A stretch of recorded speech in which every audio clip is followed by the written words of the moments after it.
Olá pessoal, vamos para mais uma videoaula sobre banco de dados e agora a gente vai trabalhar com a parte teórica da disciplina, que é sobre transações, controle de concorrência e recuperação na base de dados, beleza?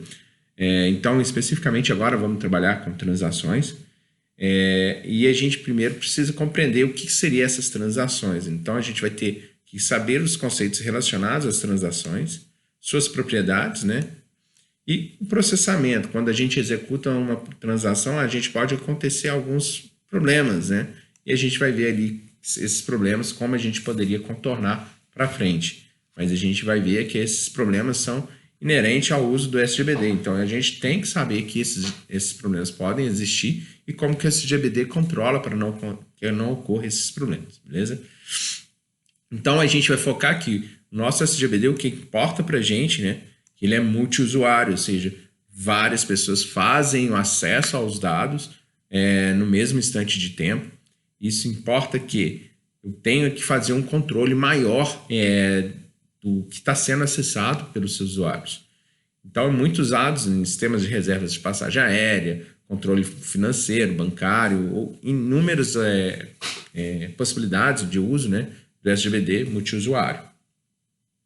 Bom, a gente sabe que, na verdade, uma execução no computador, imagina, hoje no sistema operacional comum, né, o Windows, a gente sabe que o computador ali está sendo executado e a gente às vezes está ouvindo um YouTube da vida e ao mesmo tempo trabalhando e lendo mais de um arquivo ou processando com algum programa, está fazendo várias ações, né? Agora você imagina que o computador ele tem que, o SO junto com o hardware, né, ele tem que fazer um compartilhamento dessas transações, desses processamentos que estão acontecendo. Ele divide ali o tempo de CPU para cada programa que tem execução. E é muito semelhante ao que acontece no SGBD. O SGBD, então, ele vai fazer ali uma carga, uma distribuição, né, de uma unidade de tempo para cada transação que está sendo executada. A transação, a princípio, a gente pode pensar ali que é uma requisição que está sendo feita no nosso SGBD. Pode ser de uma atualização de dados, ou pode ser de uma inserção, ou de uma seleção de dados. Então, esse princípio, a gente vai vendo aí que eu estou só meramente ali tendo uma informação, né? Eu estou buscando informação ou atualizando alguns dados, mas imagina, tem várias pessoas fazendo essa atualização, né? A gente pode pensar aí, por exemplo, no estoque, né, de um supermercado, ali tem vários terminais de venda, né, acontecendo e está passando ali vários produtos e ao mesmo tempo o mesmo produto, e ele tem que atualizar aquele produto. Então, logo vou ter um estoque sendo decrementado e ao mesmo tempo lá dentro no almoxarifado, quando recebe as cargas, já vai ter ali entrada. Então, ele tem que fazer um controle muito bem feito, né, para não dar um estoque insuficiente ou estoque demasiadamente grande, sendo que às vezes não tem isso no estabelecimento. Então ele vai ter que fazer esse controle ali, quem está acessando, e se tudo estiver acontecendo ao mesmo tempo, como é que ele vai gerenciar isso, né? Esses são os pontos que a gente vai trabalhar nos conceitos, né, de transação. Então imagina assim, eu tenho a transação A, B, C e D. Então, a CPU ela vai dividir o tempo de carga, né? Ela coloca ali a transação A sendo executada num determinado espaço de tempo, depois ele executa um pouquinho a transação B ali junto com A e vai intercalando B e A até que surgem novas transações, a C e a D, por exemplo, e cada CPU ali tentando dar conta do recado. Isso tudo numa unidade de tempo, no tempo T2, tempo T3 e novas requisições podem acontecer. Então, essas ações podem ser, como frisando, né, de ler dados ou modificar dados na minha base. Então, para ilustrar essa parte, né, imagina o cenário, tem uma transação, ou seja, com duas conexões distintas, né, que está fazendo uma seleção. Na primeira conexão faz uma seleção dos funcionários, dos empregados, e recupera o seu salário. A conexão 2, por sua vez, também faz a mesma coisa. No momento seguinte da transação, né, uma segunda linha da transação 1, ela está fazendo a atualização dos empregados no atributo salário. Ele está fazendo o quê? Pegando 900 mais 100, ou seja, quer definir que o salário do empregado seria de 1.000, né? E a segunda conexão já está fazendo um cenário diferente. Ele está pegando ali, fazendo agora no segundo momento, atualizando o salário para 900 menos 100, que no final seria um resultado de 800. Ele estaria configurando o salário em 800. Mas como ficaria isso se as duas transações estão sendo executadas? Uma está levando o salário para 1.000 e a outra está reduzindo o salário para 800, né? Então, vamos ver aí como que seria, o que aconteceria, na verdade, né, com essas transações sendo realizadas, né? A gente tem que entender que uma transação, ao ser executada, tem que fazer o processamento completo dela, né? Faz um sistema operacional ali. Então, é um ambiente multiprogramação, várias transações acontecendo, e a gente tem que pensar como ela vai ocorrer, né? Ou seja, ela vai retornar, voltar, e assim a gente tem que pensar o que vai acontecer. Vai pegar um dado anterior ou existente, enfim. Então, a gente tem que a transação é considerada, né, uma unidade de execução de um programa que acessa e possivelmente atualiza vários itens desses dados, né? E a transação precisa ver um banco de forma consistente, ou seja, ele não pode considerar que o banco ali não tem os dados consistentes. Durante a execução da transação também o banco de dados pode ser temporariamente inconsistente, ou seja, no momento que eu estou atualizando meus dados, às vezes ele não está ali com aquele dado que eu acabei de atualizar gravado em disco, ele pode estar ainda numa memória volátil ainda, né? Ou num cache mesmo do disco, mas que não está registrado. Isso é uma coisa que acontece muito comum nos SGBDs. Então, quando a transação é completada, né, ou seja, com sucesso, ela é confirmada, aí sim que a gente pode pensar que ela vai se transformar em um dado consistente, ou seja, ela vai tirar dessa memória volátil e vai registrar que aquele dado foi gravado.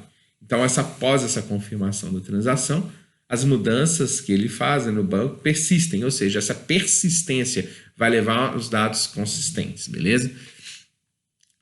Dois problemas principais que a gente pode pensar, né? Falhas de vários tipos, com os falhas de hardware e falhas de sistemas, e execução de simultâneas transações, né? As falhas de vários tipos de hardware, né? Por exemplo, se um disco começa a dar um defeito, né, de trilha, alguma coisa do tipo. Então, como que a gente vai contornar isso? Então, o SGBD vai fazer isso de forma muito rápida, né? Ou as falhas de sistema, às vezes o cache do sistema operacional está com algum problema, ele vai reinicia. Então, isso daí é muito mais simples para o SGBD tratar, porque são variáveis que ele pode contornar ali, do que, por exemplo, a execução simultânea, né? Porque a gente tem que pensar ali como que o SGBD vai tratar essas execuções de transações que afetam diretamente os dados. Que as outras ali a gente tem várias possibilidades, mas essa daqui a gente tem que pensar como que vai ser. Então, logo a gente vai trabalhar com a propriedade, que a gente já discutiu isso anteriormente, que é a CID, né? O que seria essa sigla aí? A primeira a gente pode pensar em que é a atomicidade, né? O que será essa atomicidade? Todas as operações da transação são refletidas corretamente no banco de dados ou nenhuma delas. Então, por exemplo, a conexão 1 lá, estava selecionando os dados e depois fazendo a atualização desses dados. Se caso, porventura, acontecer alguma falha que ele não execute a linha 2, ela não vai ser executada, né? Então, a gente só vai ser... a execução de atomicidade se ocorre a linha 1 e a linha 2. Se caso não executar a linha 2, ela não é autônoma, não está em atomicidade ali, beleza? Consistência reflete já uma outra característica, né? O consistência refere à execução de uma transação de forma isolada, preserva a consistência do banco.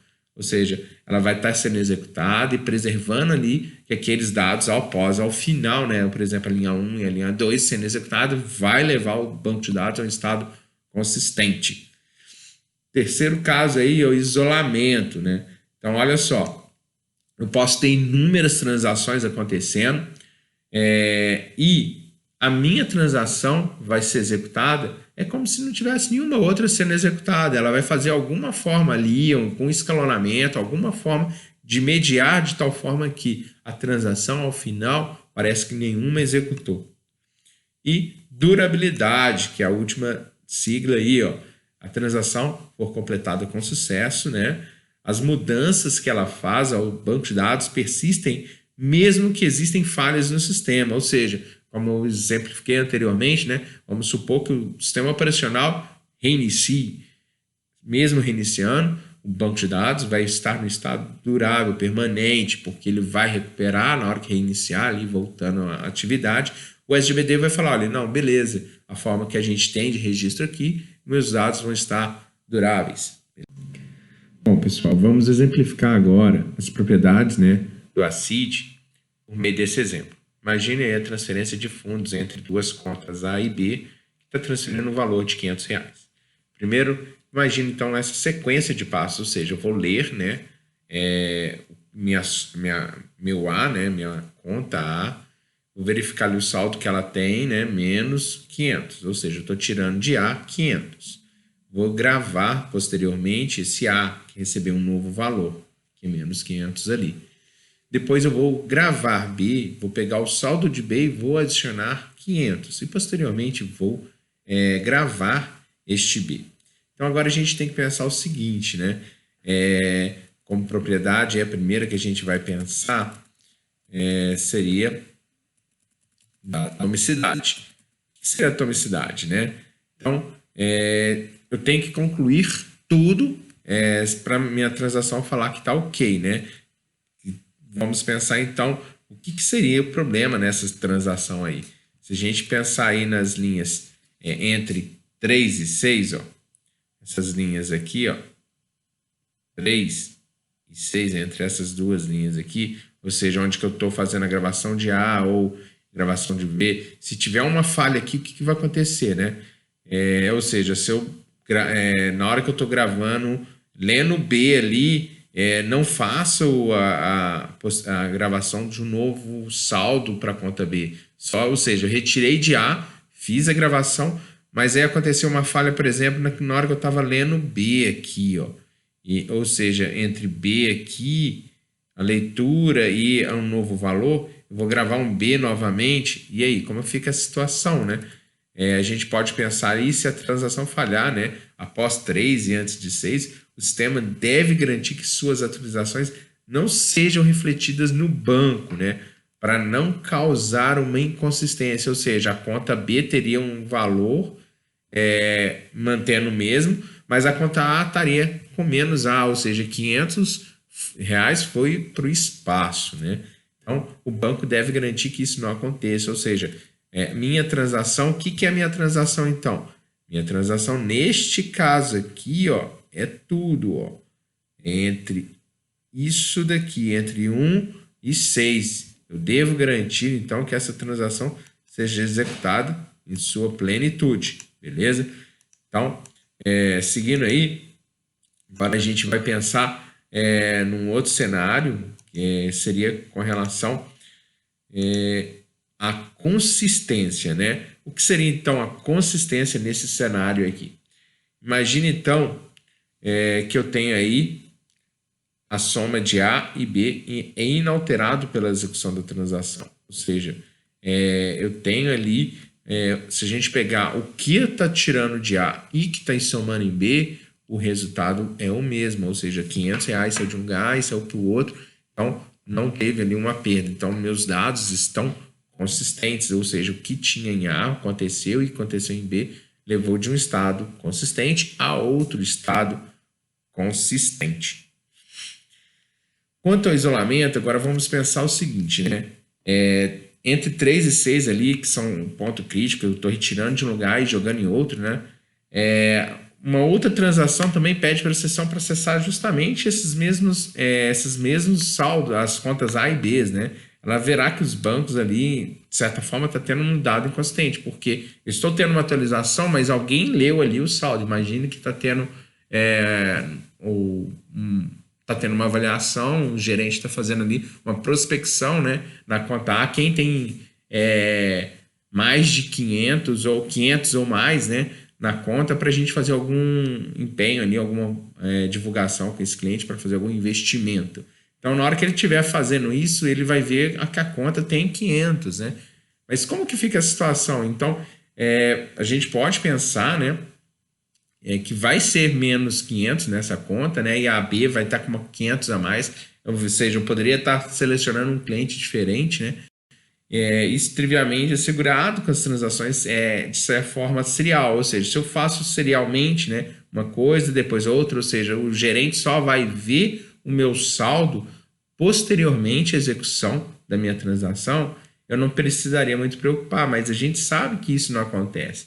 Então, a isolamento ela tem que garantir que era de forma transparente, ou seja, o meu gerente vai ver algo que é real no meu banco.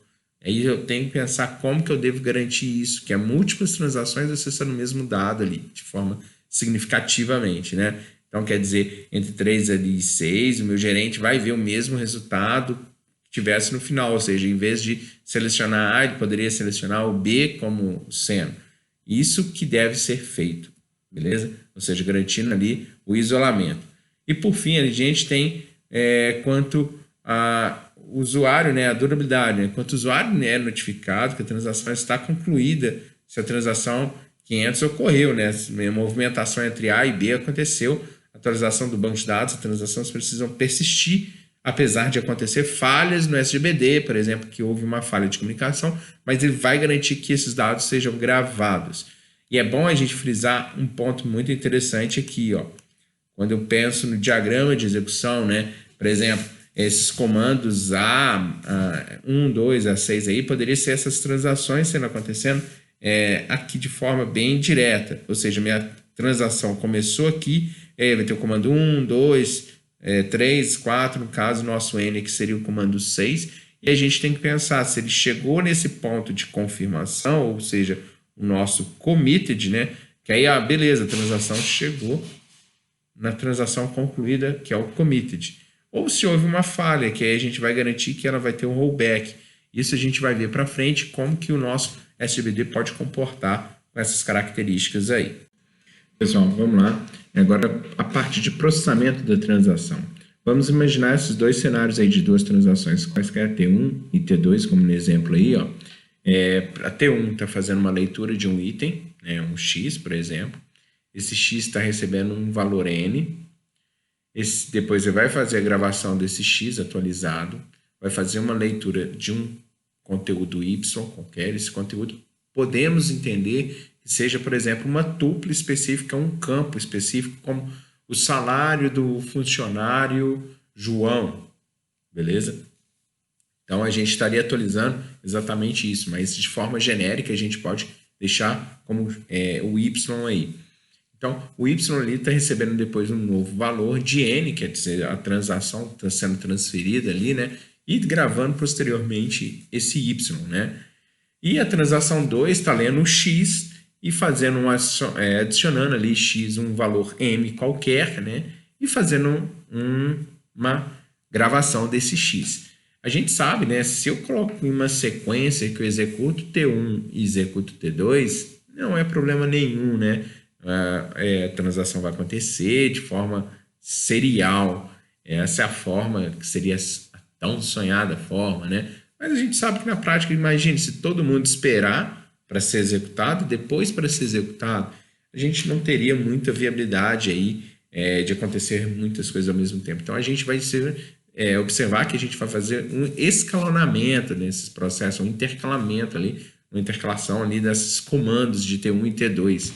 Então, só que quando a gente faz essa forma de intercalar as linhas, né, a gente vai ver que pode surgir alguns cenários aí que são problemáticos, né?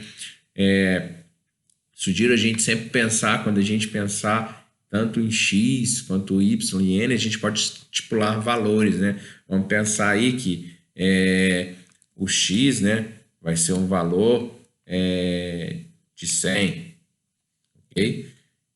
A gente agora já tem um valor para X de 100. Vamos pensar aqui para cima, para ficar mais claro.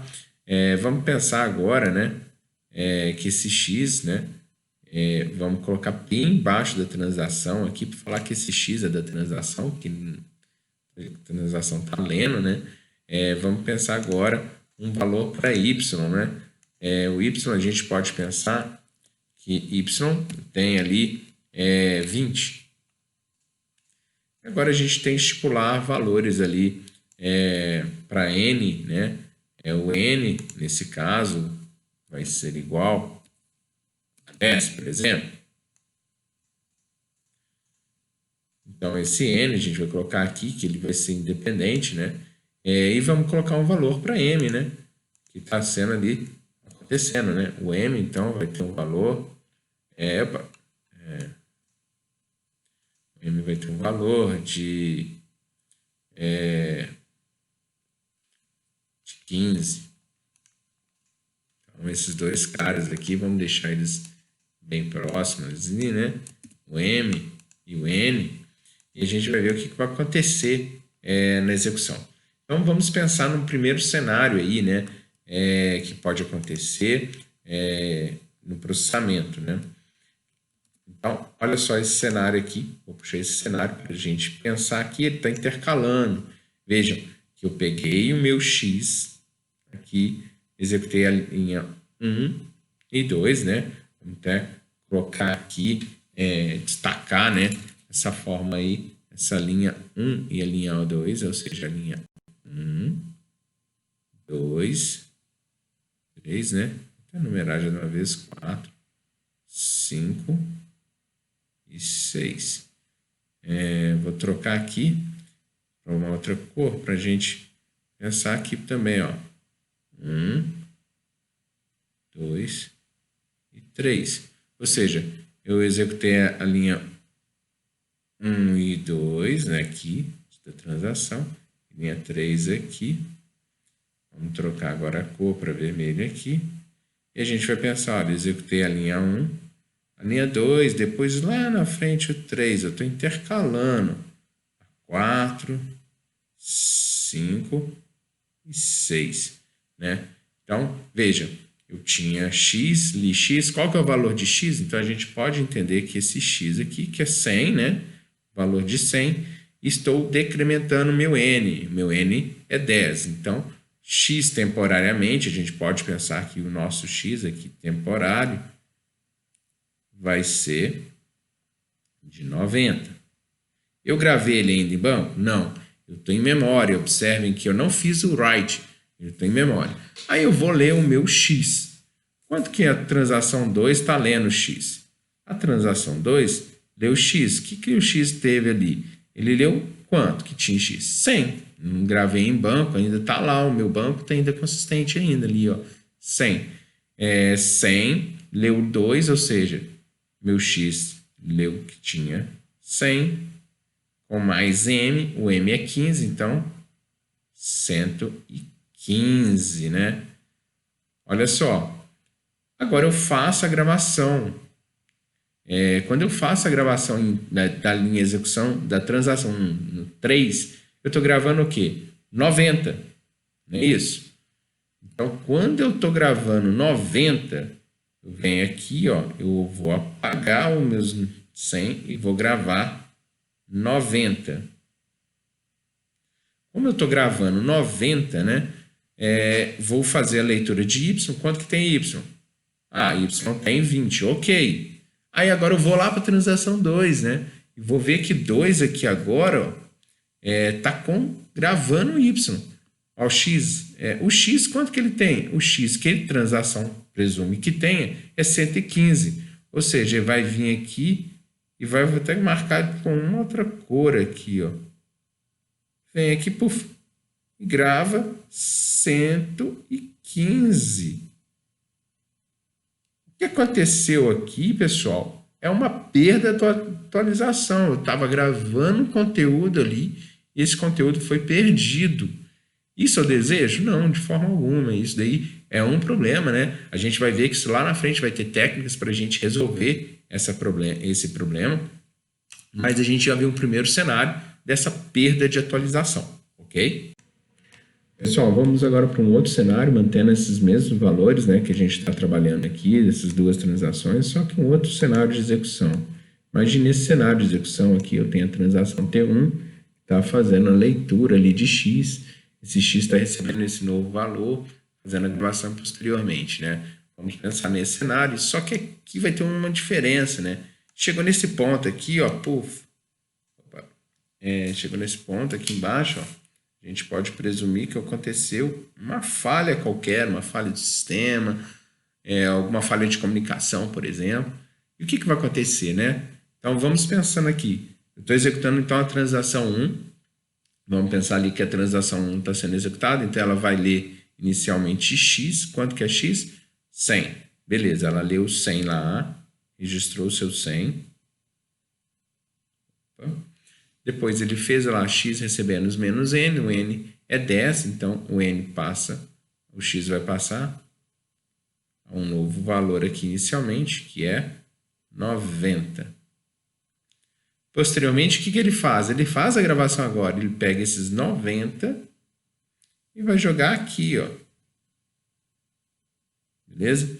Ou seja, vai deixar de ter 100 aqui e vai passar a ter 90. Sendo assim, o que vai acontecer agora? Pensando lá, vai executar agora a transação 2. Transação 2 vai ler o quê? Opa, transação 2 está lendo 90. Bacana, olha só. Transação 2 aconteceu 90. Beleza. 90, aí vai lá, x sobra mais 15, ou seja, vai passar para 105. O nosso x aqui, agora ele vai ter 105. Deixa eu até tirar isso daqui, né? Lembrando aqui que é o nosso x.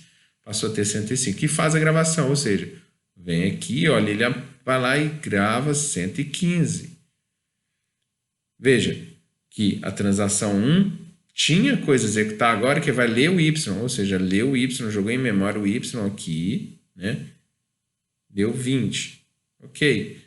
Aí a transação 2 está ainda em stand-by, não concluiu. Mas aconteceu alguma falha e aí a transação 1 não vai ser executada. Ela vai entrar num plano lá de contingência, né? De voltar, né?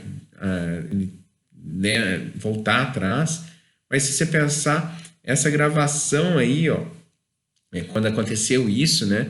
O banco realmente ele não grava em disco, ele vai gravar nessa memória lá, né? Primeiro a memória da transação e depois a memória que não afeta ainda diretamente os dados que estão no disco. É uma memória em cache, né? De certa forma. Uma memória temporária ali. Então, o que vai acontecer? Ele vai voltar, né? Só que, porém, transação 2, se a gente não tem um controle, ele vai falar assim, olha, não, tá tudo certo, então vai ter 105. Ou seja, está tendo uma leitura equivocada, né? Uma leitura suja, porque a transação 1 não vai ser voltada. Se ele voltar a transação 1 somente ali, ou seja, o meu x inicialmente tinha 100, não 90.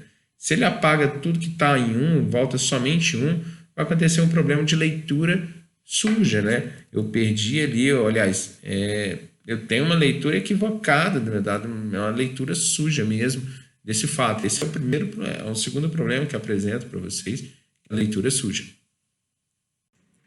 Pessoal, continuando aí agora no terceiro cenário, né? Então a gente vai imaginar esse terceiro cenário agora, ó, seguindo essas mesmas situações, porém agora tem uma transação T3 que está sendo executada, que ela está fazendo uma operação praticamente de soma, né? Então vamos ver ali o que está acontecendo. Olha só, primeiro eu vou pegar a T3 que vai fazer a primeira coisa, né? Antes de T1. Então T3 está fazendo um valor escrito soma, receber 0. Vamos apresentar esse soma aqui com uma outra cor, né? Então esse soma vai receber o valor 0 inicialmente.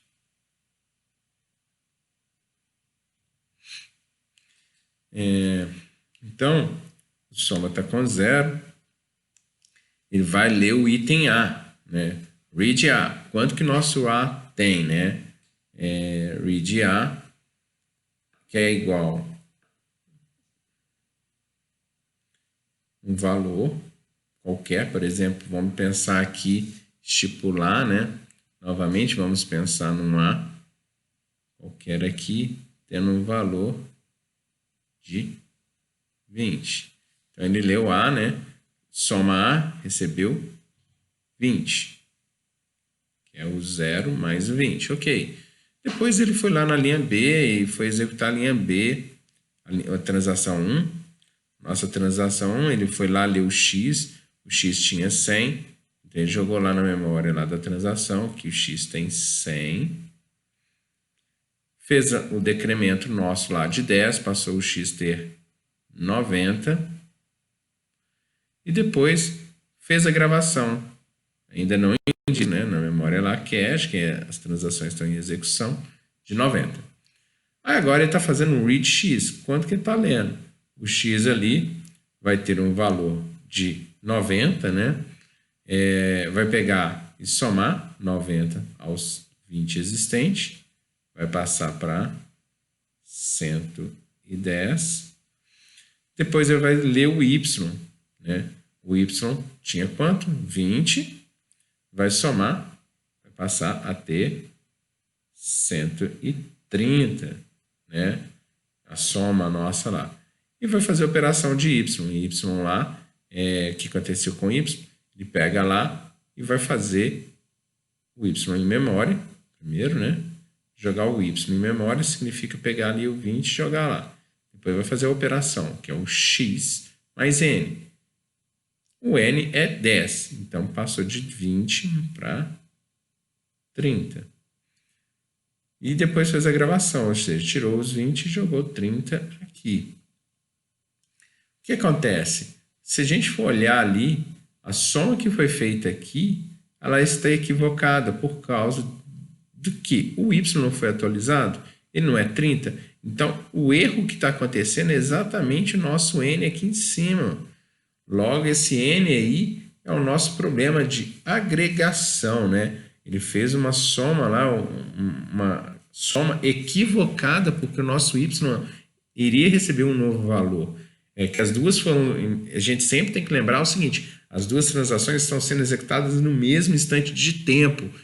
Usuários distintos submeteram a execução e aconteceu esse problema aí de intercalação das transações acontecendo. Então, vai acontecer um erro ali de um n de 10 ali de diferença quanto seria o valor real.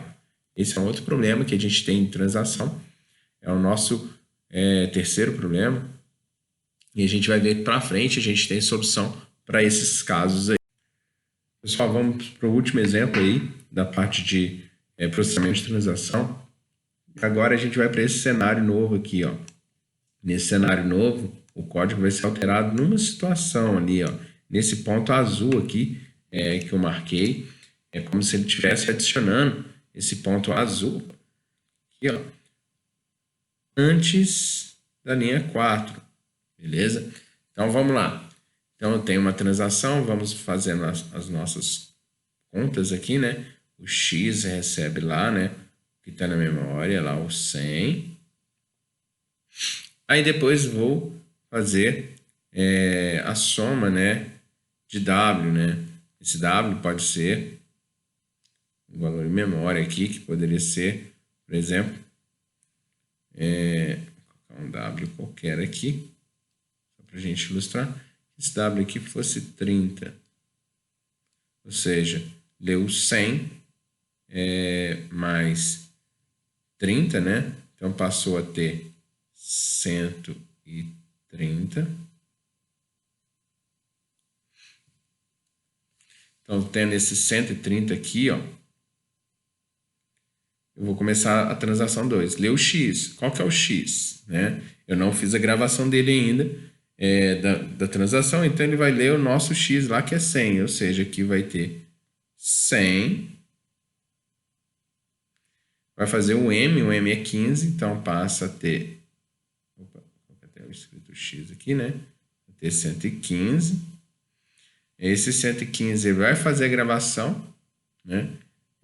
De x, ou seja, vai vir aqui jogar 115, veja que a minha transação está com 130, como se o W ali fosse 130, e vai ler novamente o X. Como ele está lendo o X, ele viu ali que X é 115. Aí vem aquela incógnita. Aqui, na primeiro, ele não leu 100 aqui. E agora ele está lendo 115. Se eu tiver um confronto entre os dois valores aqui em algum momento do meu código, vai dar um problema. É um problema de leitura não repetitiva, ou seja, assim, se eu ler o mesmo valor, vai acontecer de valores distintos. Isso é um problema. Eu tenho que garantir que o valor que ele lê em qualquer momento seja o mesmo. Ok? Então, esse é o último problema de transação que a gente, no processamento que eu estou falando agora.